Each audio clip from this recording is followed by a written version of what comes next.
Welcome to another episode of Chat with Gloria-Cole. So on today's topic, we're going to be talking about parents.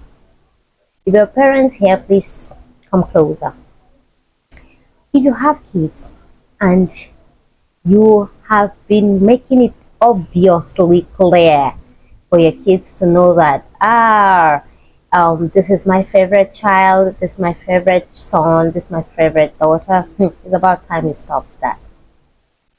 Let me tell you something.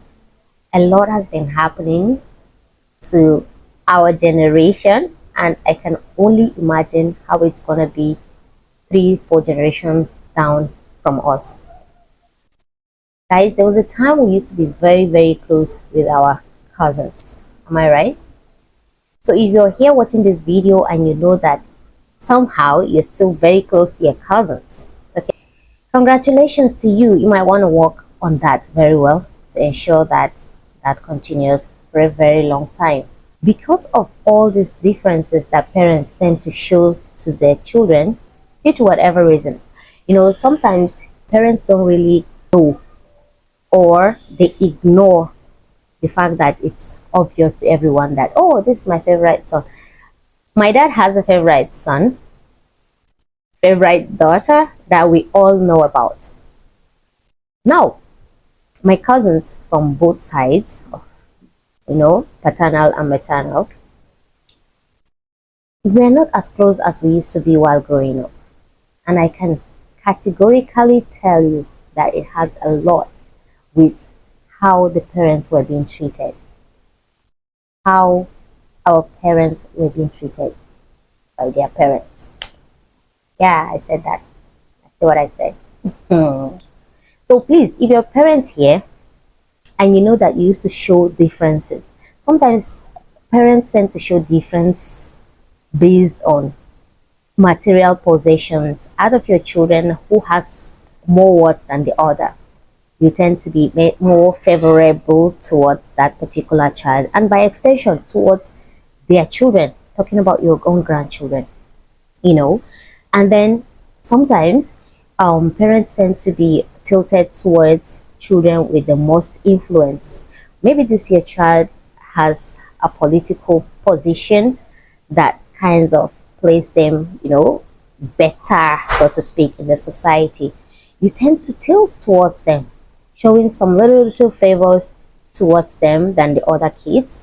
Yes, that would go by extension to their kids. And of course, it would seem as a negligence on the other kids from your other children. Sometimes is maybe someone with a more religious position. Maybe your son or your daughter is a pastor or an imam, or has some religious affiliations that is stronger than the others. You tend to be tilted towards them, showing them little favors that kind of extend to their children while neglecting the other children, and by extension the other grandchildren. You are doing a lot of harm. Now, you're not only distorting the relationship between your children, among your children, which is of course the first point of impact for your own behavior, but you're by extension distorting the relationship, the peace, the coexistence between the children of those your children, that's your grandchildren. The bond will be broken. Once in a time closeness will no longer be there. That bond that they shared while growing up will no longer be there, because why? As children, you tend to imitate directly what you see happening around you. Children are so innocent that you don't have to tell them that, oh, this person, they see, they observe, and then they leave it out. So with time, you will tend to see that your children are pulling away from you. First of all, if the favors is not towards them, then they are pulling away from their own siblings, talking about your other children. And then by extension, of course, if I pull away from you as my dad, as my mom, there's a high tendency that my children will pull away from you as their grandchildren. Before you know it, you have cousins that are a stone throw away from where you're staying, where you live, and don't know their exact address. You don't know what their life is about. You don't know how they are faring. You don't know how life is treating them. Now, normally, in a normal society where the bond is there, it's normal for you to ask, how is A, B, and C doing? How many kids do they have right now? Where do they live? And all of that. But right now, because of how we have separated ourselves by reason of parental favoritism towards particular type of children, those kind of questions now seem to be like a monitoring spirit, says to speak. You know, you ask, how is this person doing? They say, you want to know whether they're doing well or they're not doing well. Yes, you want to know, but because of how that bond is no longer there, is now seen as a bad thing to ask, right?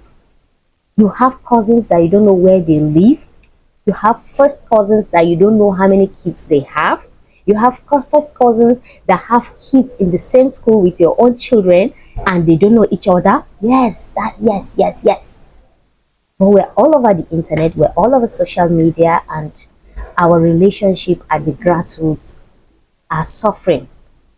Parents, we need to do better. We need to rise up to the occasion. We need to help our children to stay connected.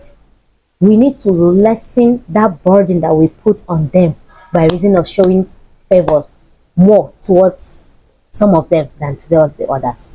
We need to do better. We need to do better. Honestly, you know, we need to do better as parents. You know, you're 80 years old, and then your siblings and are not even you're not on talking terms. How do you want your own children to talk with each other? Who will set the connection rolling? Who will establish that relationship? And then your own and nephews, you don't even know anything about them. Mothers, you have a sole responsibility of ensuring that you bond your children together. You build a strong bond among your children, strong enough to not be broken by any kind of difference or circumstances outside. It's a sole responsibility of a mother to do that. Where a mother fails, that's where this kind of things happen. Yes, we know that the father has a role also to play, but the role of the mother is way stronger. You agree with me that when a mother feels neglected, abandoned, or rejected by her siblings, of course, her children will follow suit. Yes, that's why you have a situation whereby parents are staying and living in the same estate, but none visits the other. If I don't visit you as my sister, if I don't visit you as my brother, how do you expect my children to visit you or visit your own children? No, that is an invisible barrier that is built over generations, and mothers have the sole responsibility of breaking that down, stopping, bringing an end to that kind of existence, to that kind of traits. Mothers, I know we're doing a lot, and God helping us, we're going to do even better. But this is a wake-up call. Relationships between families, among siblings are getting weaker and weaker by the day. And this is a wake-up call for all of us. Guys, as always, I'll see you in my next one. If you haven't subscribed to this channel yet, guys, make sure you do that. Drop this video a thumbs up and let me know what you think about the video. As always, I'll see you guys in my next one. Bye.